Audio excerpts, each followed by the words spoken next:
Hey Sega, your roots are showing. Your arcade roots, that is. Beam of pure energy.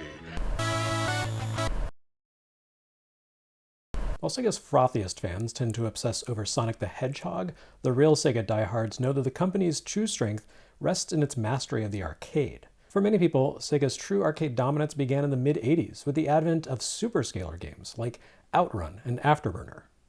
As this episode demonstrates, however, Sega had a handle on arcade gaming from the beginning, and that translated neatly across to the company's very first console, the SG-1000.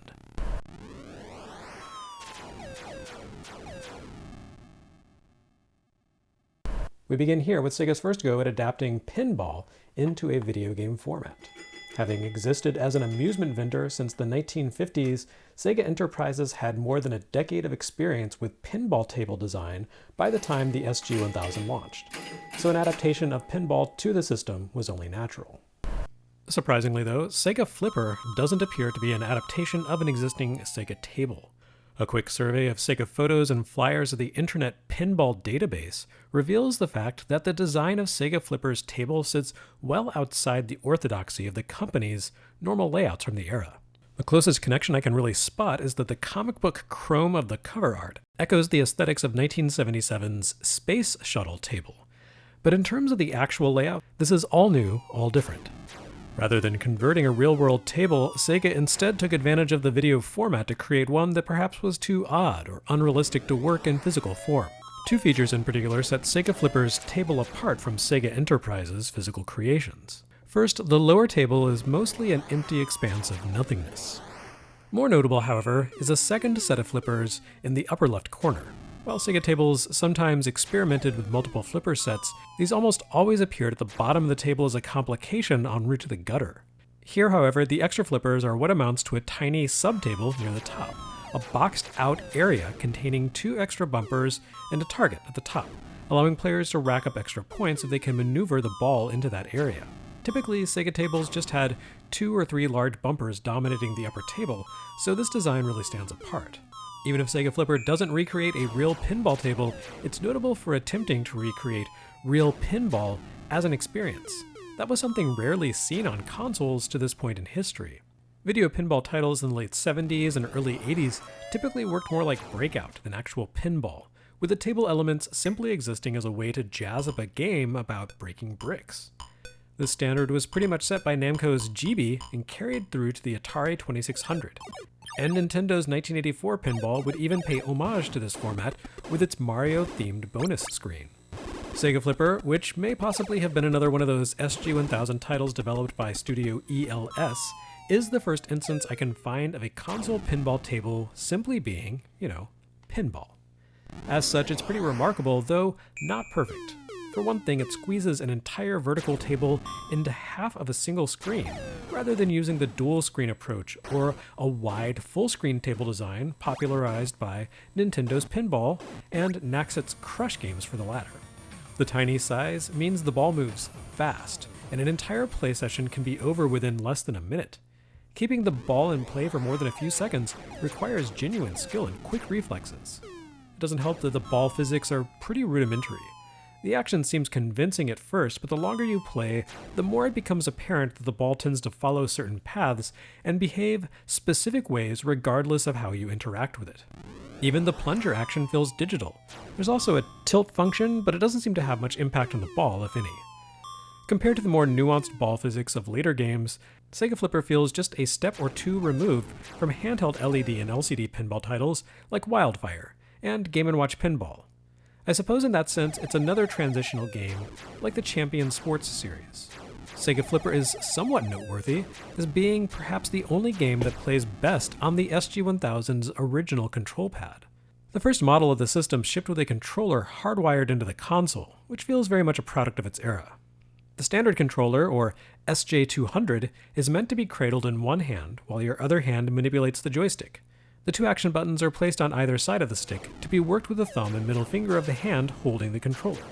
The control pad's left and right buttons are mapped to the corresponding set of flippers on screen. But when Sega introduced the SG-1000 Mark II revision in 1984, they also introduced a control pad more in line with the Famicom's, a two-handed controller with a D-pad and two face buttons. and the side-by-side face buttons are terrible for controlling opposing flippers. So, good news. There's a point to that lousy SG-1000 joystick controller after all.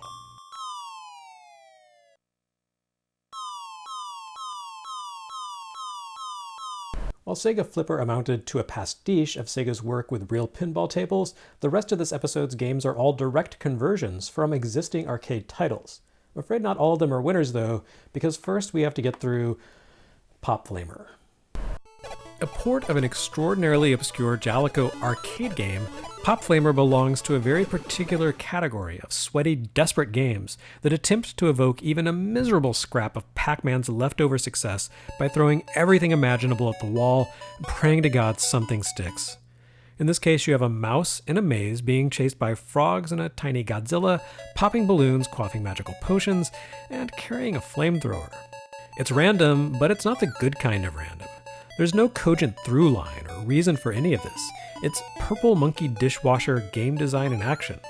Pop Flamer is sure no mappy. Maybe it would hold up better if the game were made more effectively. For a maze chase game, Pop Flamer is awfully unfriendly. Your mouse protagonist is instantly inundated with monsters that pour out of a house in the center of the screen and basically make a beeline for him. You're meant to avoid them while popping all the balloons in the maze. This is a challenge on a few levels. For starters, the monsters immediately fill the two narrow lanes that divide the lower maze where you start from the top, meaning that simply maneuvering to the upper half of the stage requires you to kite monsters to clear a path. This is more easily said than done, as Pop Flamer himself tends to get hung up on corners pretty easily. He moves in increments and often finds himself snagged on walls, leaving him easy prey for the monsters that are constantly hot on his heels. On the other hand, when it comes to popping balloons, Pop Flamer frequently misses them altogether, somehow. You'll often walk over a balloon only to find it does nothing. One of the pleasures of a maze game is piloting out a cunning path through all the hazards and executing that path. And Pop Flamer mutes that joy by frequently making your efficient route ineffectual. You'll often need to retrace your steps or walk back around to hit a balloon from a different angle to pop it. All of course while being hounded by foes and getting tangled on scenery. Sure, you have a flamethrower with which to defend yourself, but it's a bit pointless. Toasted monsters respawn immediately from the house in the center, and the aiming controls are clunky, so there's not much value in flaming foes. On top of that, your flamethrower only has fuel for 3 shots. That's one single full blast, after which its range drops by half, and then again to a quarter before running dry. You can recharge your flames by popping balloons, but more often than not you'll find yourself relying on the flamethrower to wrangle your way out of a tight situation where you're cornered by multiple monsters, which makes the recharge mechanic almost entirely useless. Even more useless is the super potion at the bottom of the maze, which I'll be damned if I can figure out how to activate. It's just not a fun game, period. The only thing Pop Flamer really has going for it is the fact that it contains 3 distinct stages, rather than just 1 or 2. That makes it better than Congo Bongo, I guess, but still not as good as Sinbad Mystery. So basically, if you really need to play an SG-1000 maze game, stick with Sinbad Mystery.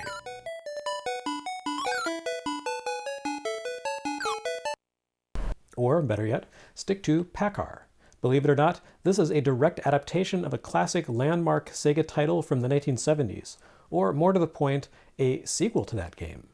Pakkar is basically head-on, which we've already seen in action on Game Boy Works with Tecmo's Power Racer. But while Power Racer was simply a juiced-up head-on port, Pakkar is a legitimate successor, a proper sequel. As the title suggests, Pakkar takes a few cues from Pac-Man. Given that Pac-Man owed more than a little bit of its inspiration to Head-On, though, it seems a fair cop. The original Head-On was simplicity incarnate, or incarnate. Players controlled a race car as it zipped around a track of concentric squares. The point was to cover the entire maze, collecting all the dots between each set of lines without smashing into opposing racers. Players could accelerate, and they could change lanes in the large gap spaces, but otherwise there wasn't much to the game. Nevertheless, it seems to have done well for Sega, as not only did they produce a slightly tweaked sequel in short order, they also licensed the game to Nintendo. Competitors like Konami cloned the game, a sure sign of success. With Power Racer, Tecmo provided gamers in 1990 with a very faithful and slightly expanded recreation of the 1979 original. And even beyond that, Head-On lived into the 90s through a sort of successor or remake called Dotori-kun. According to programmer and historian Chris Covell, Sega produced an arcade board called Dotori-kun in order to comply with a Japanese law that required JAMA arcade cabinets shipped with some sort of game inside. A big part of Sega's business was selling and distributing multi-purpose cabinets like the famous Astro City, whose entire point was to exist as an empty shell for a game center operator to host their own PCB in. Rather than manufacture and ship a pricey contemporary title that Astro City owners might not even want, Sega instead produced an ultra-low-cost monochromatic board called Dotori-kun, which was basically a slightly more elaborate version of Head-On, which they could plug into a multi-purpose cabinet and customers could throw away without losing anything of obvious value. Anyway, back to 1983, when Head-On received a proper follow-up with Pakkar, a game exclusively released for SG-1000. Though not specifically designated a head-on game, the connection is obvious at a glance, the difference being a matter of complexity.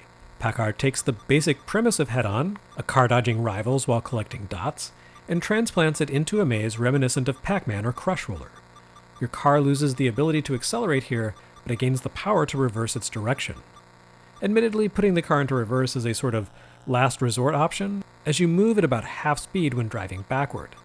Thankfully, the combination of more elaborate mazes and slightly less aggressive enemy racer AI means you have more of a fighting chance in this game than in the mercilessly brief Head-On. The highway you're covering branches frequently, giving you lots of options for avoiding opposing racers. One of the two screen layouts here has a raised section that allows you to bypass more convoluted areas for a quick escape, somewhat similar to Sinbad Mystery's tunnels, while the other has a large open space where it's easier to avoid cars. And in its most blatant cue from Pac-Man, every 30 dots you collect you're rewarded with a power-up. Each 30th dot transforms into an energizer once you drive over it, allowing you to double back and collect it to become briefly invincible while moving at double speed. A big part of playing Pakkar strategically amounts to keeping tabs on the number of dots you've collected so that you have an energizer close at hand when rival cars close in. SG-1000 didn't have the most advanced color handling capabilities, but some color was better than the monochrome of Head-On. Pakkar takes advantage of this hardware upgrade by pitting you against two different colors of car, blue and red. Blue cars are basic bumblers driving more or less aimlessly about the maze. More dangerous is the red car, which usually appears after a certain amount of play progress and will doggedly chase down your hapless green racer. Red cars don't simply hound you, they also have the ability to destroy any energizer dot they drive over, taking away your one offense against them. This combination of rambling maze passages, random cars, and an aggressive pursuer gives Pakkar a pretty decent amount of variety and complexity, making for a game with more lasting appeal than Head-On. Pakkar starts off pretty easily, but it does eventually get as difficult as its inspiration. The more rounds you clear, the more cars spawn simultaneously in the maze.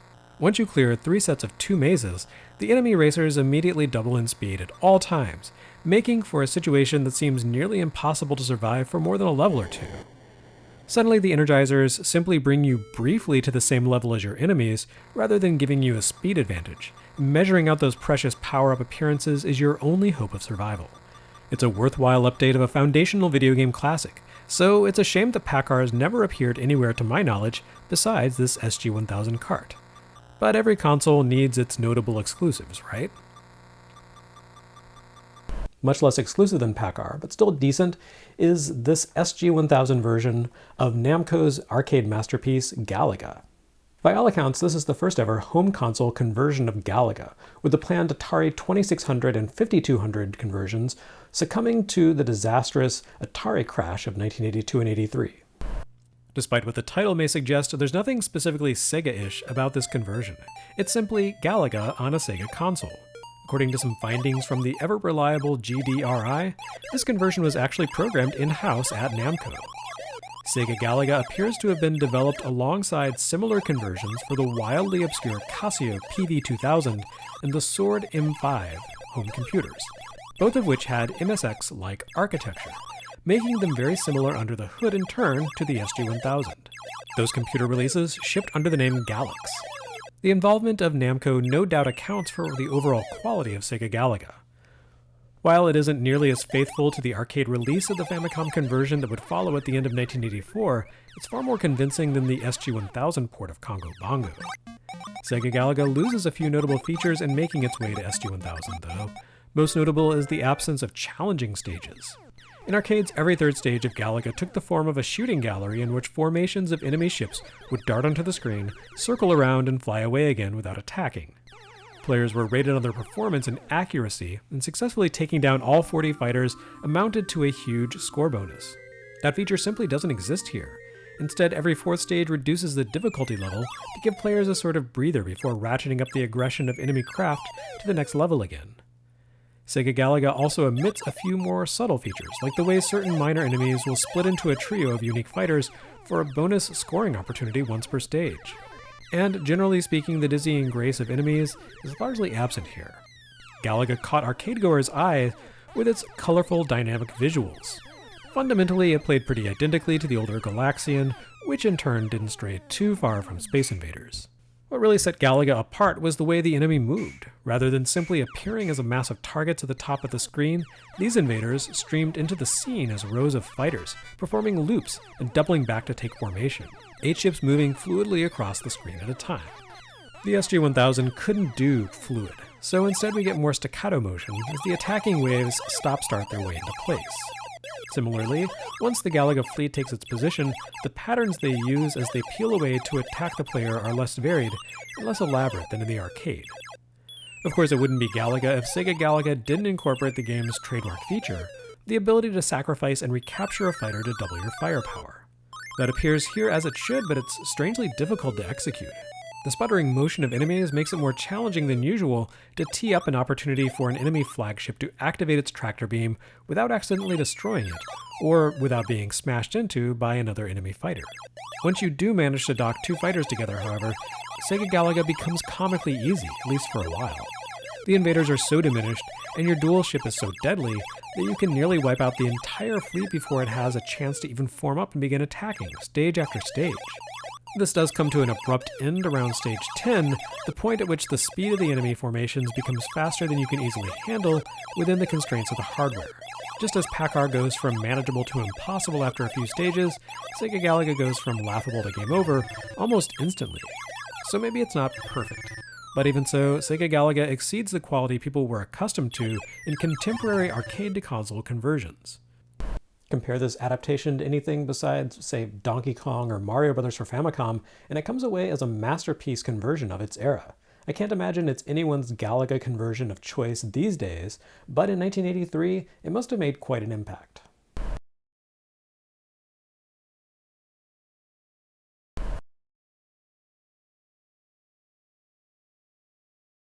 Next time on Segaiden, we battle 2 of the SG-1000's Shitenno.